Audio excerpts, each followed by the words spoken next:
and Chancellor EDGES Fellow at Texas A&M University. His research interests are focused on electron correlated solids, electronic structure studies at interfaces, metastable materials, energy conversion and storage, energy efficient computation, multifunctional coatings, extraction and handling of liquid fuels, and the development of synchrotron spectroscopy and imaging methods.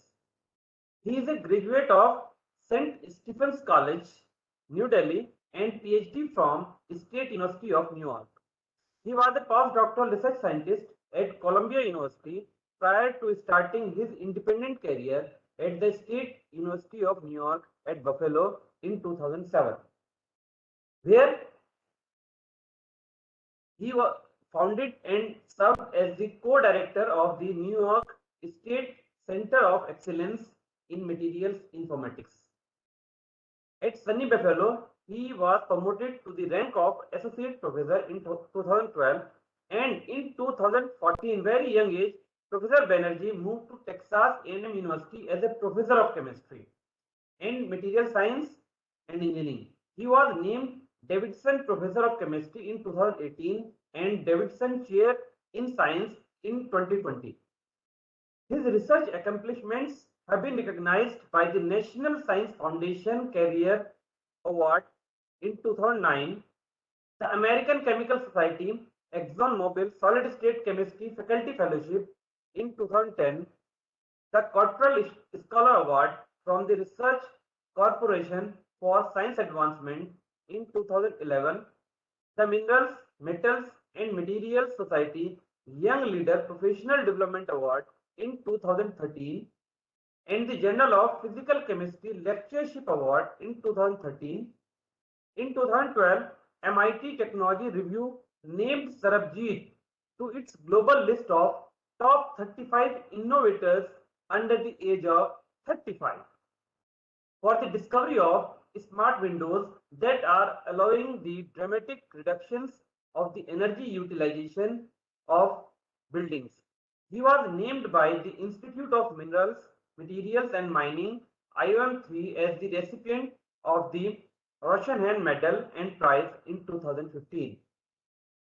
He was awarded the Bilby Medal and Prize by IOM3, Royal Society of Chemistry and the Society of Chemistry and Industry in 2016. He was named by NASA as an Innovative Advanced Concept Fellow very recently in 2021.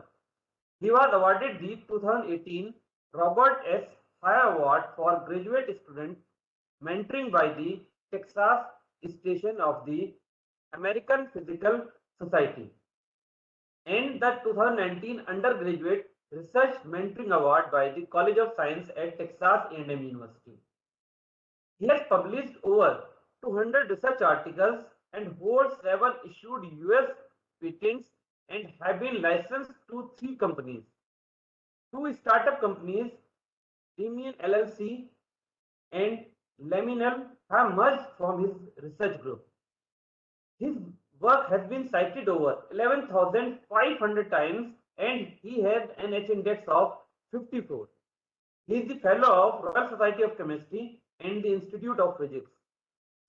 He has recently completed a 4-year stint as an associate editor of RSC Advances and serves as senior editor of ACS Omega. He is in the editorial advisory board of the Institute of Physics journals, Materials Research Express and the Journal of Physics Communications and the American Chemical Society Journal ACS Applied Energy Materials. He serves as member at large for the American Physical Society Group on Energy Research and Applications. He serves on the advisory board of the consumption topic energy, spanning the Helmholtz Center of Research, Karlsruhe Institute of Technology, and numerous other German institutions. He is the chair of the User Executive Committee of the Molecular Foundry of Lawrence Berkeley National Laboratory. At Texas A&M University, he leads a team of 2 postdoctoral researchers, 18 PhD students, and 10 undergraduates. So with these kind words, I invite Professor Sarbajit Banerjee to deliver his keynote lecture on designing catalysts for water splitting based on electronic structure considerations, which is a very high topic in the current scenario. Professor Sarbajit Banerjee, please. Thank you so much, Tokeer, for a very generous, long introduction.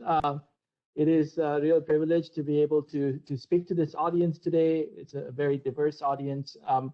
And so I have a mix of materials. I'm going to start with some introductory material, and then depending on how much time there is, we'll get into some details of how we think about this problem.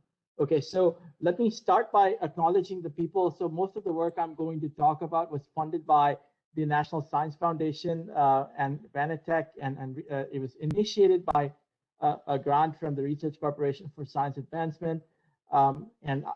This is my group. Of course, we haven't been able to take a group picture in a while, but I will call out some specific contributions as we go along. Most of this work is done with the group of Dave Watson at the University of Buffalo and Professor Lewis Piper at SUNY Binghamton, and several other groups that I'll kind of mention as we go by. Just let me start with some general thoughts about energy. This is one of the themes of this conference, of this webinar, and we all rely on energy. Our generation uses much more energy than previous generations have ever had access to. And if you think about the electric grid, right, the grid, the power that comes into our homes is in many ways a method for giving us freedom, right? It gives us freedom from darkness. It gives us freedom from cold, from heat. It gives us freedom from boredom. It gives us the freedom to communicate. So in a sense, energy is a tool of freedom, right? So without energy, we cannot really have or enjoy our freedoms, right? So the energy really makes it possible for me to sit here and communicate from thousands of miles away, right? But energy is not free. It comes at a cost. So in 2018, 1,763 million metric tons of CO2 were produced from electricity generation, right? And in 2018, 83% of all electricity generation in the US was from non-renewable sources, right? So this situation is fast changing, but while on the one hand, this is an interesting sort of balance to think about as scientists, right? On the one hand, energy is a tool of freedom. On the other hand, energy is messing up our climate, right? So our demand for energy is messing up the climate. So we need some we need some solutions here. And current global policies related to economic consumption, related to the growth of populations, related to our use of more and more energy could lead us to up to 4 degrees C of global warming by 2100.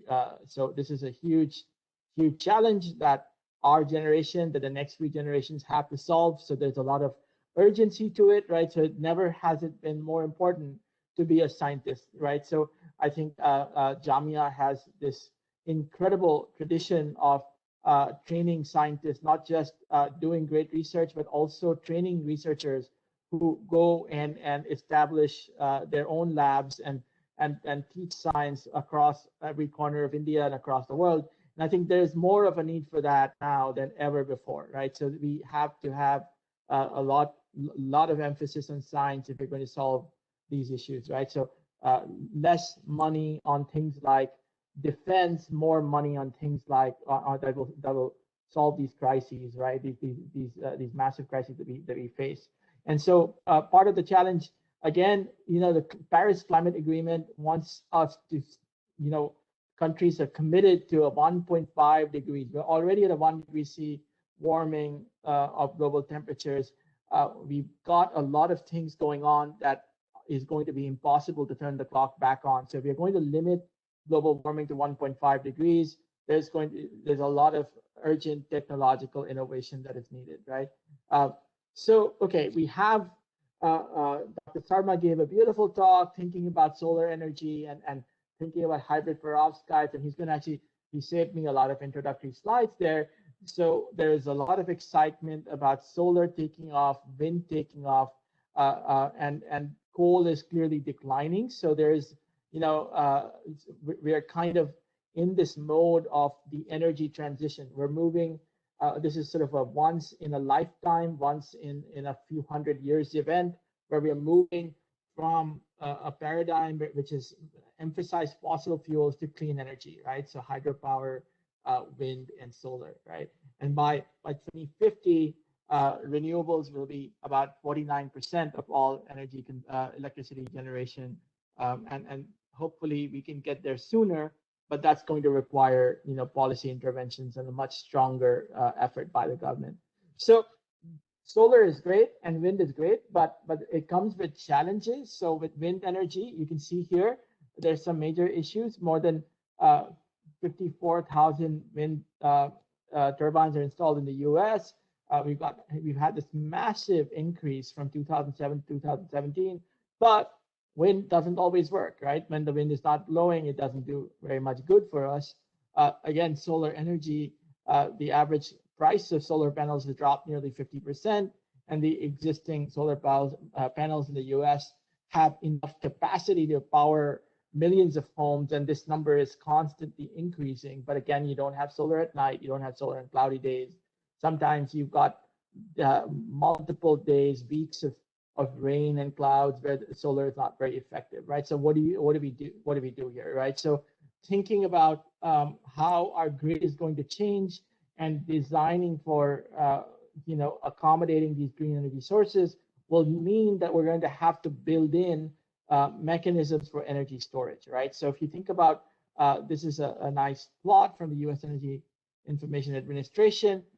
Something like nuclear is on all the time. Natural gas and coal are quite reliable. Wind and solar much less so, right? So only 25% of the time approximately solar is working. About a third of the time approximately wind is working. And this really requires a whole change in paradigm for electric grids, which are typically our electric grids are made so that whenever there's demand, we produce more power and we fulfill it, right? And we're not really used to saving power and then using it as required. So this is going to be a big change for us, and this is going to require a considerable complexity, right? And so an out of balance grid. So this is generally at any moment, power plants generate just about the same amount of electricity that customers demand, right? But if you've got solar and wind coming on board in a big way, this is going to have to change. We're going to have to really rely on storing energy, not just generating energy, right? And energy storage is a very, very big problem. We're going to talk about this, spend some time thinking about this fundamentally, right? So energy storage is important because it decouples electricity generation from the load or the electricity user.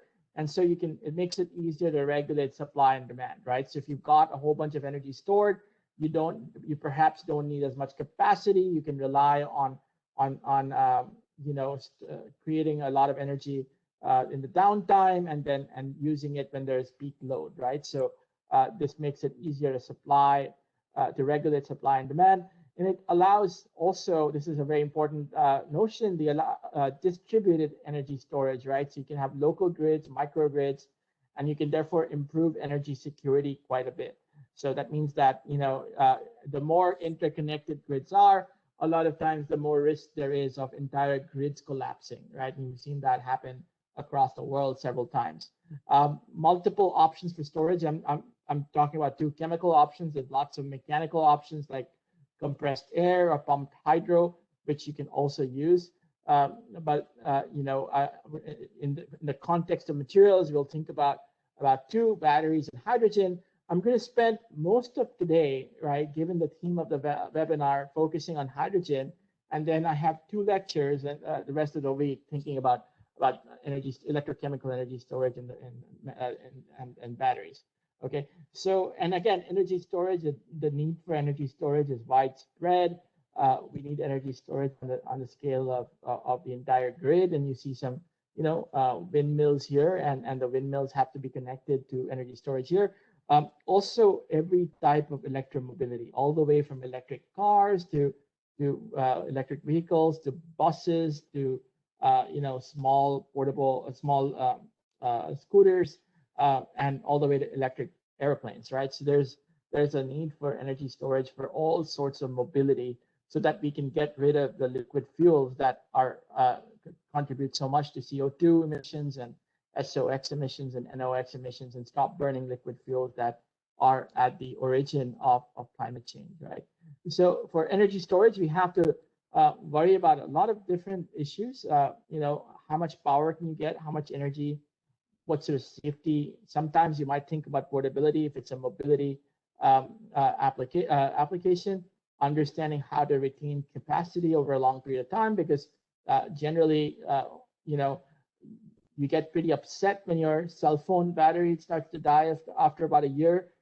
You know, when it comes to the whole grid or a car, you can't dispose it or upgrade it in a year. So you really need to have much more capacity. And there's a whole lot of options out there, you know. And the point of this, of showing this, I want to emphasize, there's no winners or losers. It's a matter of each of these are going to have a role, and each of these are going to play a role in some form or the other. So, for instance, here, vanadium redox flow batteries are going to play a big role for long-term energy storage for multiple days. There's huge projects coming online in China, potentially across the EU. There's, of course, lithium-ion battery is the dominant paradigm for electromobility and consumer electronics. And then you've got lead-acid batteries in certain applications. And so this is really a huge sort of set of opportunities. And I think just thinking about it for young people, electrochemical energy storage, electrochemistry, the interface of electrochemistry and materials, there's going to be so many jobs here, you know, because we're going to be so reliant as this energy transition takes off. We're going to be seeding so many industries and a whole new look at manufacturing across the world, right? I'm going to focus here today, like I said, mostly on hydrogen, and I do have a couple of lectures in this coming week focused on batteries. Okay, so hydrogen, as we use it today in the world, most of the hydrogen that we use comes from methane steam reformation, which is not a clean source of hydrogen. Okay, so if you're in the Middle East and you're using natural gas and you're generating hydrogen from there, you know, it makes sense. But to do methane steam reformation just to get hydrogen is a pretty nasty and sort of you know, carbon intensive way of generating hydrogen. So ideally, really, we'd like to move towards a whole different paradigm of getting hydrogen, clean hydrogen from water splitting, right? And why is hydrogen?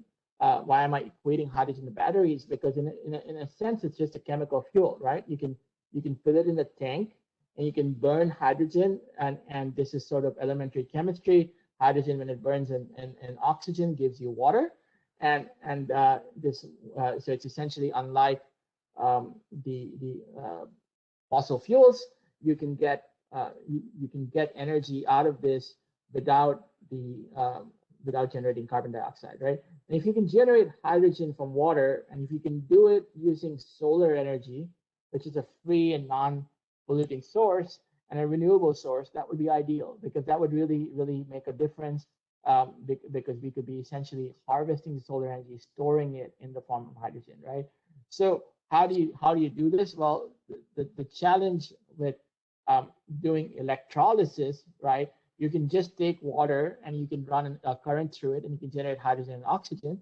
But the overpotentials that are required essentially means that it's a very inefficient way of generating hydrogen, right? So then that brings us to our next question. Can you have some catalysts that can reduce the overpotential? And then can you directly harness sunlight to do it, right? Without necessarily going through this converting solar energy to electric energy and then electric energy to chemical energy. Can you directly go from solar to chemical energy, right? So you can excite. That's what was shown here in a semiconductor. And Dr. Sarma set the stage for me by explaining about what a semiconductor is, so I don't have to get into too much details here. So you can excite an electron up into a conduction band, right? So the electron can be used to reduce a proton to hydrogen, and the hole that's here can be transported to oxidize water to oxygen and protons. And those protons then just have to come from this side to the other side, right? And the excited state electron and the excited state hole are generally more strongly reducing and more strongly oxidizing than your regular electrons and holes, and that really gives you the opportunity to do more chemistry that is not spontaneous in the ground state, right? And I'm showing a relatively simple scheme here. There's a lot of interest in all kinds of solar fuels, even beyond hydrogen and oxygen, but we'll mostly focus today on this, right? If you compare this to the solar cell example Dr. Sarma showed, where the only difference in the solar cell, you do the same thing. You take a semiconductor, you excite it, but then you flow that electron across an external load, and the current times the voltage gives you power, right? And that's the only difference from a chemical energy conversion system. So what is the world's best photocatalyst before we came along? There already exist photocatalysts that are doing this every day, someplace in the world, that are taking protons and reducing it, and that are taking water and oxidizing it, releasing oxygen. This happens all the time, right? So who does it? Well, leaves do it, right? Leaves. So the whole concept of photosynthesis really involves splitting water, right? And generating, taking NADP plus and taking that hydrogen and making it NADPH, and releasing oxygen, right? So this is the role of plants and afforestation and reducing and capturing, and generating oxygen, right? So the challenge we have is a difficult one, is to mimic photosynthesis, which has evolved over the course of millions of years to mimic it in artificial systems. But we can't just mimic it, we have to do it more efficiently, because plants are great, but they're slow, right? And even the fastest growing species that, for instance, algae, are still slow compared to what is achievable in a catalytic system, right? So our targeted reaction is water splitting. The challenge is that it's a multi-electron reaction. We need to basically move 4 electrons and 4 protons, right? And so if you think about this, this is not trivial. You've got to get electrons and holes to go in the same place. And this is a theme that I think came across in Dr. Sarma's talk as well. Much of modern material science has to do with understanding how to control not just static materials, but dynamic materials, materials that will flow charge, mass, energy across multiple decades of length scales, okay? All the way from atoms to systems. And one example Dr. Sarma talked about very nicely, he talked about the silicon age, and you're using mobile phones and laptops that are made of silicon and many other components, right? And it's so precisely engineered across about 10 length scales, right? So from all the way from nanometers, the 10 nanometer transistors he talked about, all the way to these macroscopic objects that we're dealing with, right? So there's a huge sort of range of properties, right? And then you also have to have processes happen from femtoseconds to seconds, right? So how do you design these materials to basically function as an artificial leaf? And this is a little joke, organic chemists sometimes use this periodic table. But how do you do this? You can search crystallographic databases. You can modify known materials. You can essentially combine materials together in heterostructures. We talked about composite materials. Dr. Sarma answered the question about this, and there was a great question in the chat. So you can combine materials together and get a material where 1 + 1 is more than 2, right?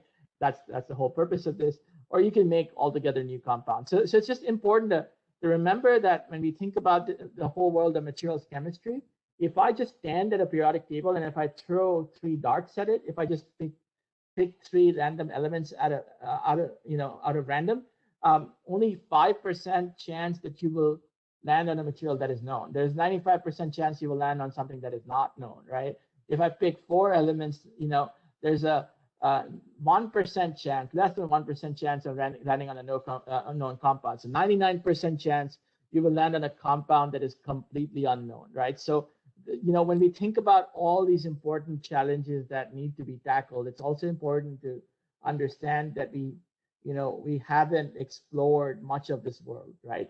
This whole periodic table stands unexplored, and there's so much chemistry that needs to be done, right? And then I also want to think about this for a second. We think about something like graphite, for instance, is something you're familiar with, right? Is the thermodynamically stable form of carbon. That means that it is the lowest energy minimum in a free energy landscape, right? But there exist other forms of carbon that are not the lowest energy minimum, that are nevertheless quite stable and have very interesting properties. One of them, of course, being diamond, right? So diamond under pressure many years ago, and then slowly released, diamond got formed, and it's a metastable allotrope of carbon. Carbon nanotubes that Dr. Sarma talked about, or buckyballs, are other examples of reasonably stable but metastable forms of carbon. So for every set of atomic compositions, you have many possible structures, right? And so if you if you consider what I showed you in the last slide, this vast realm of possibilities in terms of different elements, and then all the vast realm of possible atomic configurations, we're dealing with this huge space that we haven't properly sampled, right? So there's, in a sense, like the ancient explorers discovering new lands, there's this vast expanse of the periodic table that remains uncharted, right? That holds great mysteries, that holds great promise for solving some of these biggest challenges we have in our world, that hopefully generations of students, including from Jamia across the world, will work on, being explorers of this periodic table, explorers of new chemistry, new physics, right? So, okay, let's get down to this. So we've got to catalyze this water splitting reaction. This is the fundamental work by Honda and Fujishima, where they took TiO2 and they linked it with platinum, and they were able to get this reaction to happen. A lot of conventional systems will invoke two semiconductors to separate electrons and holes. I'm going to focus most of the rest of my talk thinking about these nano-engineered heterojunctions and really thinking about how do you design an artificial leaf, right? And so there's a lot of complexity involved, but I'm going to try to take you through how we think about this system. And from the perspective of the question that was asked in the previous session about a composite, like here is an example where we are trying to build together a heterostructure where each of these components play a different role, and together they have basically set in motion a cascade of processes that result in this desired production of solar fuels, right? And again, what we're trying to do is mimic a leaf where you have a division of labor, right? You don't have one material in a leaf that does everything. You have this divide and conquer method of harvesting the solar spectrum. So on the one hand, you've got absorbed light, we've got to absorb the light, we've got to harvest the solar spectrum as effectively as possible to generate electrons and holes.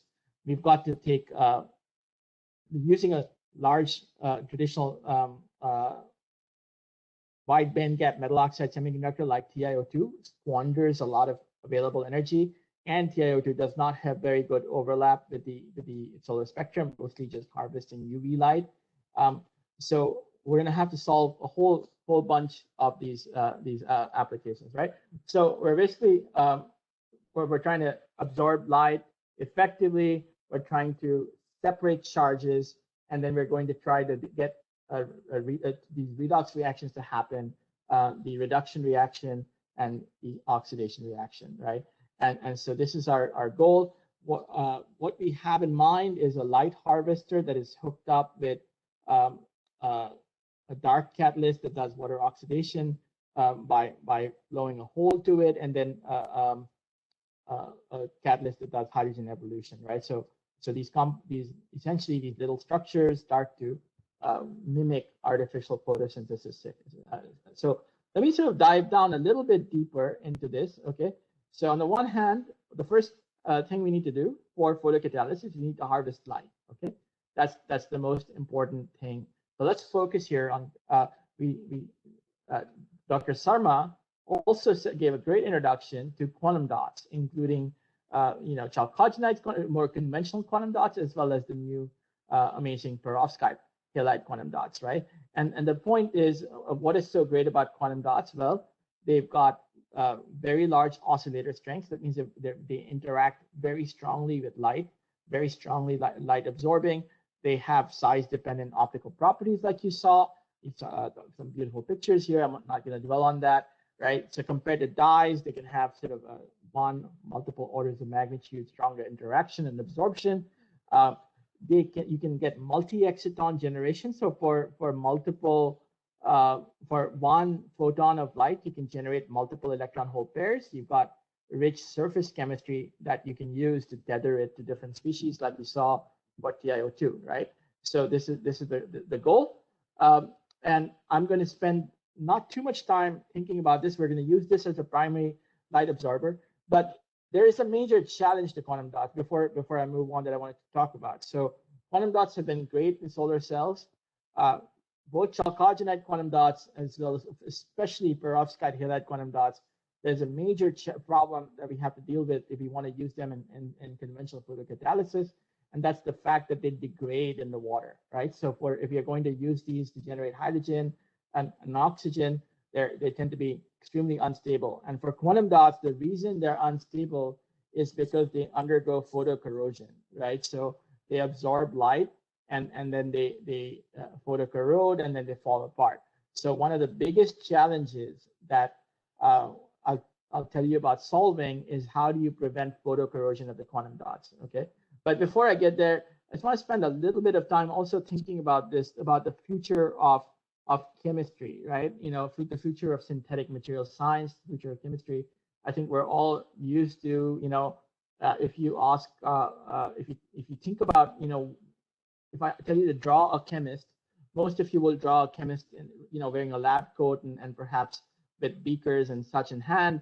I think there's a really big revolution coming here as well, which comes from automation, laboratory automation, and machine learning. The idea, I think 10 years from now, certainly 15 years from now, but in our lifetimes, I don't think PhD students and research scholars will be doing synthetic nanomaterials chemistry. I think what we're going to have is be moving to a bunch of robots that will be preparing these. And I think that'll be a great thing, because it'll mean that you know, reactions are not dependent on who's doing it, on what sort of day it is. Things are going to be a lot more precise, and of course much more safe for people to handle. So you know, the world we're talking about, of course, the robots will need to be powered by machine learning. So this is the work of Junsung Cho and Eric Bram, who have you know, we've taken the perovskite halide quantum dot system, and we've studied the synthesis of it. There's a lot that goes in, right? Precursor, solvent, ligand, temperature, concentration, mixing conditions, heat treatment, and how do we build a model that such that you can have a robot make these and build with machine learning predictions that will allow us to very precisely control the dimensions of a quantum dot. And so this is an example of a machine learning model that Eric and Junsung have made, and we can look at different. We took 74 different experiments with different chain lengths, temperature, concentration, chain length of the amine, and we can measure the size response using photoluminescence. And by doing so, right, we can generate a classifier, and then we can generate a regressor. And so here's the idea. Essentially, our goal one was to accurately predict conditions that lead to quantum confinement. So we took these 70-odd experiments, and we were able to understand based on a support vector machine methodology. So what are the conditions that will get us a quantum dot, as well as compared to conditions where you get bulk samples, right? And this is the importance when you're handling multidimensional data. for really moving beyond linear regression into these models like support vector machine that can give you very well separated data, right? And then this allows us with relatively little experiments to build a detailed model of how the unit cell thickness of the quantum dots, the perovskite halide quantum dots, vary as a function of multiple parameters like temperature, concentration, diffusion coefficient, and you've got vast dimensions of space you can sample in a chemical synthesis, and can you map these models and very accurately predict how to get to a 2-layer or 3-layer or 4-layer perovskite quantum dot, by having a very accurate model. And in fact, the model is also great for understanding mechanism, because when you actually start looking at regions of the space, you can say, well, okay, I understand why this is 1 layer versus this is 5-layer, and has to do with the enthalpy and entropy of ligand shell passivation around these methods. So the moral of the story here, just a little interlude, is that when we do energy science, and I told you about this vast multitude of these species that we are going to have of energetic space, of compositional space, as well as structural space we're going to have to explore, much of this will soon very rapidly become humanly impossible. So we're going to have to build models that multi-dimensional models, right? And so this is an example of a model that has my inputs in this model. This is still relatively simple: are temperature, concentration, and the ligand type, right? And I can add many more other concentrations to it and generate slices. The output is the number of layers, right? So we can essentially build models that will factor in what is the dependence of the unit cell thickness or the particle thickness on different parameters, right? And this is going to be essential, because as we explore these vast spaces, we're going to have to move beyond one variable at a time methods. We're going to have to so this is a paper we've got recently. It's an invited review that has recently appeared in Dalton Trends, where we sort of think about this. And so you can think about taking a synthesis, right? And instead of just empirically following a procedure you found and changing a few parameters, one variable at a time, and this is something that is taught to you in laboratory science, is you should keep everything constant, change one variable, right? And I'm asking you to throw that out, right? And to move to a whole new paradigm where you change multiple variables at a time and then build a good model that captures this, right? And so this will allow us to understand what are the features that control a certain synthetic outcome. So is the synthetic outcome affected more by temperature? Is it not affected by the concentration? What is the importance of the specific features? And then working from there, can you do this idea of inverse problem solution, right? Can you predict synthetic outcomes? Can you even derive a synthetic recipe based on this model that will get you to the target that you're looking to get to, right? And again, all of this is impossible to do just by human experimentation alone, just given the vast amount of space that you need to sample. And so I think we're going to have to very quickly move into this paradigm as a means of sampling these areas. So this is again work of Rachel Davidson and Eric Van. Okay, so that was the quantum dot. So like I said, the big challenge with the quantum dot, though, right, is that it's great for absorbing light, but then it decomposes when you put it in water. So why does it decompose? Primarily because of photocorrosion, photoanodic corrosion. So one of the things we have to do is to regenerate an electron in a hole. We have to get the hole out very quickly. So this is an idea that we started working on several years ago, about almost 4 or 5 years ago, in collaboration with a group of Dave Watson at University of Buffalo, and my students on the project were Kate Pelcher and Peter Marley, and then Chris Milliville at University of Buffalo. And the idea is that, okay, so you set a quantum dot, right? And then this hole is really the origin of the photoanodic corrosion. If you could very quickly take the hole away, right, then that would be great. And then you could take the hole and you could, at a dark anode, you could do water oxidation, and at this photocathode, you could do H plus the hydrogen, right? And so our hypothesis is that if you have certain states that, and this is where the title of the talk comes in, of electronic structure design, if you have certain states that can essentially very rapidly transfer holes and serve as hole as hole acceptors, we can do two things. We can protect the quantum dots from photocorrosion, and we can effectively separate the electrons and holes, right? So the electrons, if you can grab the holes and get them to move fast, then those holes are not going to recombine with these electrons, okay? And so what we wanted, states that are positioned at just the right energy for doing water oxidation, that are not going to squander all this energy like TiO2 does. And so we started by thinking about these lone pairs of electrons, filled 5 s2, 6 s2 states that appear in the p block of the periodic table, and we took as a canvas this structure alpha V2O5, and we basically say, look, why V2O5? Because we've got the ability to do redox here, and we can put in many different sorts of ions inside the interstitial sites of V2O5, and therefore change the positioning of mid-gap states. Okay, and so this is a practical example of this is lead V2O5. So lead sits inside these tunnels, and lead's got these 6s2 states that are just at the right energy, or so we thought, for taking holes out of quantum dots, right?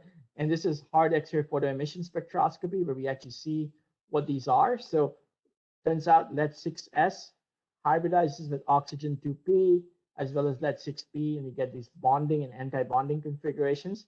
And these aren't really non-bonding states, so they're slightly anti-bonding states. The bonding states are here, the anti-bonding states are here, and they're at the top of the valence band. Okay, so they're positioned right where you want them to be to interact with these quantum dots, right? So we can start putting together a heterostructure. So this is we can do it two different ways. We can take lead V2O5 and we can grow quantum dots on it, and this is an example of SILAR, right? So you can see how quantum dots are now on these wires, or we can even take a little bit more sophisticated approach where we use a bifunctional linker, and we can link up the quantum dot using a molecular linker so that the thiol moiety is bound to the quantum dot, and the ammonium moiety is bound to the nanowire.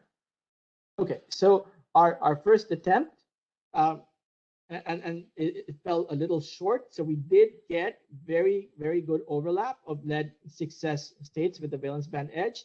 But as you can see that here, the valence band edge for CAD selenide is a little bit high. And so we'd really like to push this a little bit higher.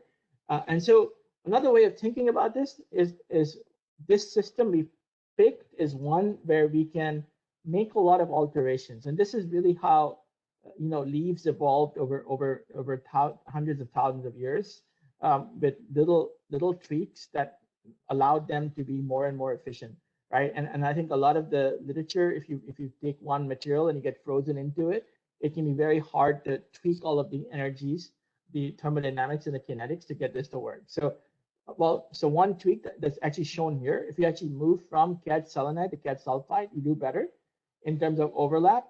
But there is a trade-off. CAD sulfide does not harvest the solar energy spectrum just as effectively.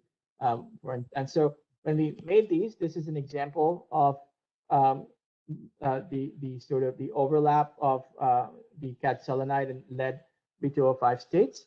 So this is a so it works. We've got substantial overlap, but the energetics are not perfect, right? So with this revised lone pair model, this gives us some sort of a design principle to think about what to do next. So obviously, if you want to try to raise the energy level of this mid-gap state, one of the things you'd like to do is go to tin right here, right, on the periodic table, right? But before we get there, okay, so the thermodynamics are kind of okay. They're not perfect, but thermodynamics is not sufficient. The kinetics also have to work, right? So if you're going to get the whole hole out very rapidly, can hole transfer combine compete with electron-hole recombination. So we're exciting the electron, you have a hole. Can we get the hole out faster than the electron comes back, right? So this is a huge challenge. And so what's really shown here in blue are all of the desired processes. You want to promote an electron, have the hole transfer into this mid-cap state of lead V2O5 or another p-block compound. We want to have this transfer to the oxidation catalyst. And on this slide, we want to have this quantum dot do electron transfer to a reduction catalyst, and then we're going to have this rate of proton reduction take place faster than any of these recombination cycles shown in red. So really, again, thermodynamics is great, but it doesn't get you all the way there. You also have to have kinetics. So we've looked at this using transient absorption spectroscopy, and as it turns out, we can. I'll skip some of the details, but we can do spectroelectrochemistry, and you can see how the electrons and holes are lined up. And essentially, this is the signature for holes. This is the signature for electrons. Okay, and then when we have quantum dots on here, we can see that the signature for the holes is just greatly exaggerated, and within less than 1 picoseconds within the measurement time scale, we've gotten the holes out of the quantum dots. And then if we measure it on a faster time scale, we can actually see the bleach of the quantum dot recover as electrons get transferred, from the quantum dot to the wires. But we start off with very strong hole signal. So essentially, within less than 1 picosecond, we're able to get the hole out. So this is really good news, because it means that we can, by quickly getting the hole to transfer, we can prevent photocorrosion of quantum dots, and we can use these light absorbers. This for about 2 decades, this had been a challenge. We can finally use these quantum dots in photocatalysis, right? So this is the idea. We'll take the hole, go to the dark anode, and then do reduction here, and this works. This works quite well. This is an example under photoillumination. You can see that the cat solenoid, that V2O5, shows very well resolved photocurrent spikes, and you can do sort of hydrogen generation with very good Faraday efficiency, about 95%, and also very stable over a period of time, right? So the reason for the stability is simply, again, our ability to take the hole out before the quantum dot corrodes. So as I showed you, this is not a perfect system. The energetics aren't absolutely perfect. So in the last few minutes, right, I'll take 5 minutes to think through the system. And so part of this what we like in the flexibility of the system is this. I showed you lead V2O5. Well, the vanadium oxygen connectivities can be dramatically varied, by you can sort of almost like the Japanese art form of kirigami, right? But you can make different shapes out of these pyramids and polyhedra. Number 2, we can control the valence band of light harvester by choosing different quantum dots. That doesn't have to be these. There's a vast majority. And so Dr. Tokeer Ahmad's group, for example, and Amir Mehtab's a wonderful graduate student with Dr. Ahmad is doing beautiful work on these graphitic carbon nitride groups. We've got we can tune the positioning of the mid-cap states by picking different p-block elements, and then by picking mixed metals by putting M and M prime, so that we can very subtly tune the energetics of these, and then also the interface between the components, right? And so one of the first things we did, and this is work of mostly of Junsung Cho and Justin Andrews, going from lead to tin. Okay, sure enough, just like you would predict, cat selenide is now perfect. Cat telluride even works pretty well now. And so the challenge, though, is how do we make tin V2O5? So this was not a known compound. So Justin Andrews came up with a method using topochemistry. He started with this beta prime copper V2O5 phase. He took the copper out. He has this zeta V2O5 structure. and then reacting it with tin oxalate, he can generate tin V2O5. This is a new compound, and by putting quantum dots on it, right? This is an example. We can do much better water splitting. So this is an example of designing a new compound that fits the needs of thermodynamics and kinetics in this system, right? And so from theory to reality, we can make this happen, right? And this is an example of really good photocatalytic performance. Again, sub-picosecond hole transfer and very good bonding so this tuning example of tuning this mid-cap state that was published a couple of years ago, and so we can really expand this repertoire, and this is our what we've tried to do, because there's just so many options here, right? And I just want to show you this. I'm going to elaborate in subsequent talks. This is alpha V2O5, but we can isolate all kinds of metastable polymorphs with different V2O5 connectivities. And this is zeta, this is gamma prime, this is lambda. And then we can fill any of these p block elements inside these to control the positioning of the mid-cap state. And so just to show you an example, this is lead V2O5 beta versus delta. And really the delta phase, gets you a little bit more of a bump in terms of the energy positioning of the mid-cap state. And then this is our synthetic route to delta tin V2O5. Okay, so again, so we've got multiple knobs to tune in the system. One of them is simply which p block element you use, lead, tin, and so on and so forth. And the other is what is the connectivity of the lattice that you use. And by independently controlling that, you can tune the structure there. So this is an example of beta versus delta. Another example, thallium. I wouldn't recommend it. It's a little bit toxic, but just to demonstrate the proof of concept that you can tune the positioning of the mid-cap states again. And very recently, this is work by Joseph Handy and Justin Andrews again. You can tune it by changing the group of changing lead for tin or thallium or bismuth, or another option is to co-intercalate. So this is the beta lead or beta tin structure. Here's some new compounds we've made where we've got copper and lead in different ratios, right, sitting at different sites. And so this very rapidly gives us a whole range of compounds, over 120 new compounds that we already sort of have in the system. And so that you can start thinking about this as really evolving a photocatalyst, right? So you start with different possible frameworks, think about which p block element that you want to put in there, think about how to change the valence band edge of your absorber, and then build out heterostructures and binary internally heterostructures, and answer these questions about thermodynamics, right? What sort of band alignments are needed, and what type of interfaces enable rapid and directional charge transfer, right? And I'm going to skip this for today, but we spent a lot of time thinking about how do you remove platinum from the system, because the use of platinum is not going to be sustainable. So how do you devise platinum-free catalysts, and mostly moly sulfide. And just really one story that I want to tell you, work of Abhishek Parija. This is, moly sulfide is known to be a great catalyst for the hydrogen evolution reaction.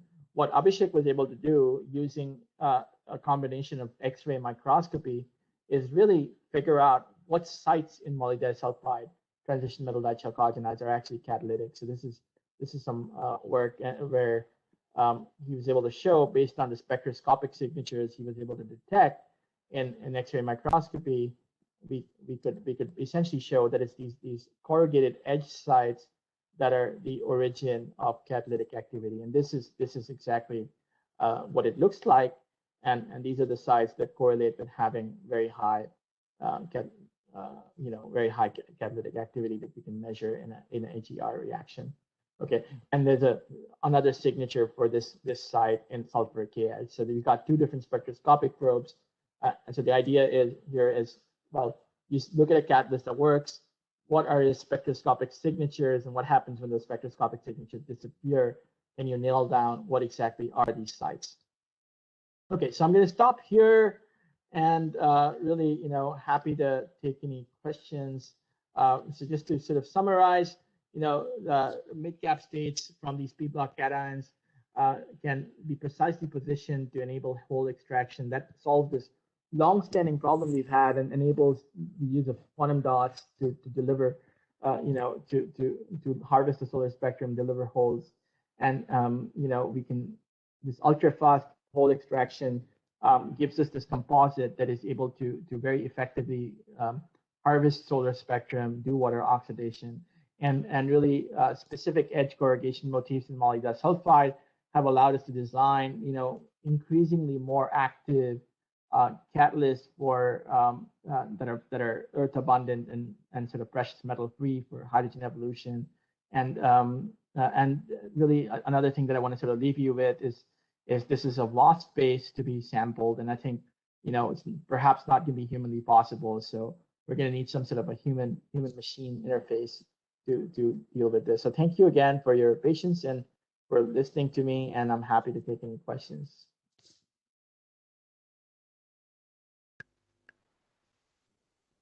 Thank you, Professor Sarbajit, for this very informative lecture on designing catalysts and understanding their electronic structures. There are a number of questions because the topic is such a burning topic for most of them, and I guess many of the participants are working in this field where they have a number of queries which I would like to put up to you one by one. So should I start with the questions? Yes, please. Yeah, I think I can't see the chat window, and I have to exactly. Yeah. Right. Yeah. So the first question was asked by one of the participants based on how electron mobility effect in electrocatalysis reaction takes place. Yeah, that's a really good question. So of course, if electron mobility is limited or is constrained, then you're essentially going to have a challenge with catalysis, right? So having excellent electron mobility does not solve all the problems, but so again, it's one of these things where having a reasonable electron mobility is a necessary but perhaps not sufficient condition for electrocatalysis. Now I skipped the section where we were talking about where we were working with MOS2 and trying to essentially charge dope it, and we've had some success with using NC60 to get some pretty good charge doping in there, and that seems to help increase the electrocatalytic activity. But of course, mobility is one thing, right? But you still need very active sites, and so designing active sites is sort of the other issue that if you're going to work at low potentials, that's a whole separate issue. One of the participants wants to know about the 4D model which you explained, and he wanted you to elaborate on the 4D model with some specific examples. Yeah. Sure. So the point is that this is a really good question to bring up, and to the point of that I was talking about, when we develop syntheses in the lab, right? There's so many questions, so many variables to vary. So temperature, concentration, and perhaps your the rate at which you mix the reactants, the injection rates. There's the ligands you add. There's just so many different variables, and it quickly turns into 5, 6, 7 more dimensional space, right? And a lot of them become really hard to even visualize. So the point is, I think, to use at a minimum something like machine learning to understand what is the sensitivity of your outcome to different variables, right? And then to start to appreciate, I think our human brain has trouble dealing with high dimensional space, and has trouble with visualizing representations in high dimensional space. But trying to understand that really a lot of synthetic work we do is very prone to biases because we are always working with changing one variable at a time, and that oftentimes you have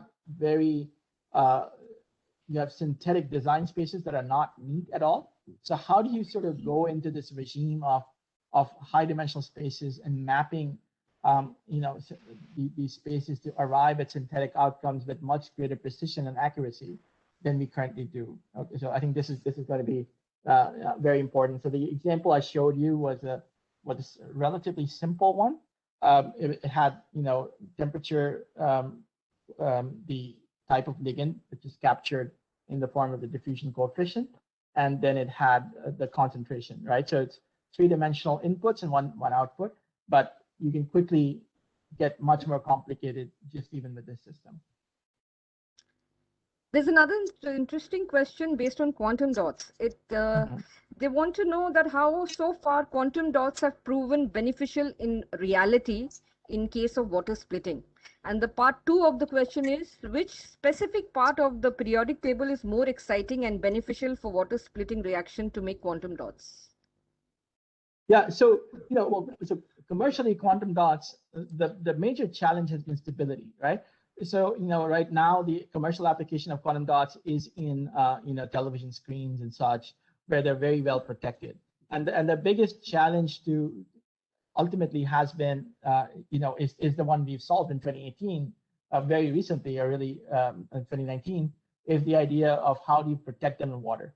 And so these p-block compounds, by doing ultrafast whole transfer, this is how you can make quantum dots viable, right? Or at least viable against photoanodic corrosion. There's other things that also have to play their role.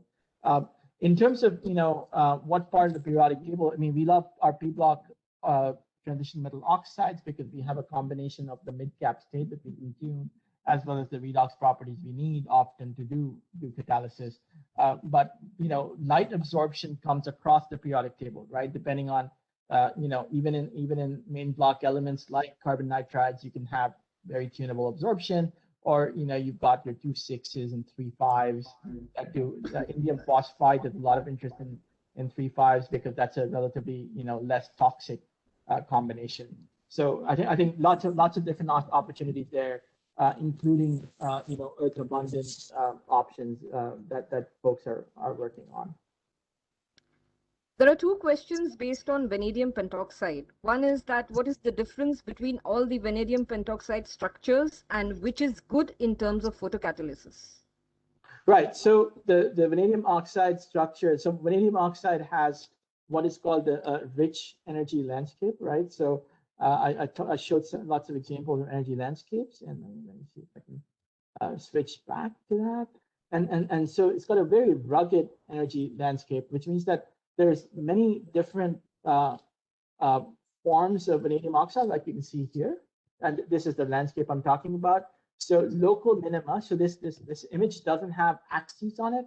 The axis could be anything really: temperature, pressure, ion concentration, chemical activity, right? And then you can essentially think about these as just like the comparison I mentioned about diamond and graphite and buckyballs and carbon nanotube that Dr. Sarma also brought up. These are all different polymorphs of V2O5, and there's more than 10 that we can make, and there's at least 8 others that we predicted, and so in terms of what works, this is our current best performer, as long as you've got something like tin in it, and this is a system based on theory and some initial DFT work and some initial Haxby's work, where we predict is at least slightly better, perhaps a lot better than zeta V2O5. It's this structure here, lambda or delta. It's a double-layered structure with tin or another p-block cation inserted between the layers. The other question on vanadium oxide is that can we have other than MX-V2O5 structures that could be used for water splitting? Oh yeah, absolutely. And I didn't expand beyond this, but it's a really good question. We have lots of V3O8 structures and VO5 structures. So again, what we're generally looking for is a p-block and a transition metal together, and that has reasonable band alignment with a quantum dot. This is a vast space, and of course, depending on what sort of quantum dot you pick, you want to pick the quantum dot that gives you the maximum overlap with the solar spectrum, right? Cadmium telluride is good because it is a commercial photovoltaic material, but there's other ones coming. And so as long as we can match those band gaps, with our different oxides, we can be in business in terms of harvesting holes and capturing the solar spectrum effectively. There's another question on, can we use the oxygen produced by the electrolysis of water as source of oxygen for COVID patients? Oh yeah, that's a really good question. I mean, of course, there's purity issues, but it's yeah, absolutely. I mean, I think electrolytic generation of oxygen, doing it safely and at a high enough concentration, if you can deal with these overpotential issues, and you can separate it from hydrogen, that's for sure. One of the ways that people do produce oxygen, right, in large scale electrolyzers. Then there's another question on how to make electrolysis of water affordable and easy to use for oxygen production. Yeah, that's a really good question. So large-scale electrolyzers have numerous problems. So the Department of Energy has a roadmap, that also sort of specifies how to address these. So some of the problem, not all, lies with the catalyst, right? So we still, I think, are struggling both on the oxygen evolution side as well as the HER side from replacing precious metal. Okay, that's a big part of the cost. But indirectly, a big part of the cost are the large stacks that are required for electrodes, and the large stacks often also come from simply the overpotential being large and the catalyst being suboptimal in their performance. So you can not just address, you cannot just replace these with cheaper catalysts, but we need better catalysts so you can cut down on the entire stack cost. If that makes sense. I think I saw a question about why can't we plant more trees? Well, trees are too slow, right? So if we're going to do this on any sort of reasonable time scale and move towards replacing, let's say, all of the gasoline that is consumed in the world with hydrogen, okay, we're going to have to do photocatalysis on a much faster scale than trees are capable of. Someone has recently posted what is the production rate of oxygen and hydrogen by photocatalysis as compared to conventional electrolysis. And yeah, so that's a really good question. So solar to hydrogen records for the best direct solar to hydrogen are still low. So I forget what the rate is, but I want to say about 7 to 8% is the efficiency for solar to hydrogen. So that's something that has to come up a lot higher if you're going to do solar hydrogen production.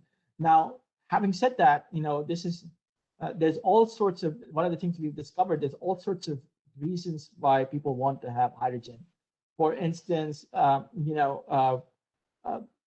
one of the areas where we got a lot of interest from is large-scale ships, tankers, right, which are often extremely polluting. There's some big-time regulations coming down from the International Maritime Organization that's going to, demand upgradation of fuels. And so one of the things they're seriously looking at is even if the efficiency is not so great, even if the solar to hydrogen production rate is not bad, generating hydrogen in the deep seas could be commercially viable at even relatively low rates of relatively low efficiencies. And this is true across lots of sites that are not connected by pipelines, where you don't have alternatives for fuels. So I think that you're going to see the first sort of production of solar hydrogen take place, and it is already taking place in areas such as mines, which are kind of remotely located, deep seas areas, drilling sites, offshore drilling sites and such. And then finally, I think it's going to start slowly entering into more mobility or storage, grid level storage applications. Well, thank you, Professor Sarbajit, for such an informative lecture, and it was really insightful because it had started from the basics of catalysis to the advanced methods that are being adopted to design different oxides and different metal structure frameworks for obtaining efficient water splitting. And I'm sure all the participants are so inquisitive, and they've been actively listening to all the lectures, and they've been posting questions. So I thank you very much for your active participation, in spite of sparing some time from your busy schedule and helping us enjoy the lecture and gaining more information on this topic, because this is really a very interesting topic of research which is going on widely, even in our university, at our department. And there are many students who are willing to work in this field in future as well. So this was very, very informative for all of us. Thank you very much for providing us such an informative lecture on such a hot topic of research. Thank you very much, Dr. Riaz, and looking forward to the remaining lectures and the lecture that's coming right up from Dr. Ganguli. Thank you. Thank you very much, Professor Sarbajit Banerjee. Now we are going to close this keynote session, and then we will have the technical come lunch break, and we will reassemble here at 2:30. So I would like to request to all the participants, they should not actually log off their device. They can actually they can go and they can come at 2:30, because Professor Ashok Kumar Ganguli, he will join us around 12:15 for his lecture, and his lecture will be very, very interesting. Like we have Professor Banerjee and Professor Sharma in the morning, and all are actually expert of their field. So, Professor Banerjee, if you like to join tomorrow, then you are most welcome. Otherwise, we will meet day after tomorrow. This is up to you. Yeah. Yeah, I'll be there tomorrow, at least for a little bit. Okay. Thank you so much. Yeah. I will give you the link for tomorrow join. Yeah. Very good. Okay. Thank you. Yeah. Bye. So, have a and see you, Amir. Yeah. Good to see you, Amir. Yeah. Okay. Bye. Bye. Thank you. Bye.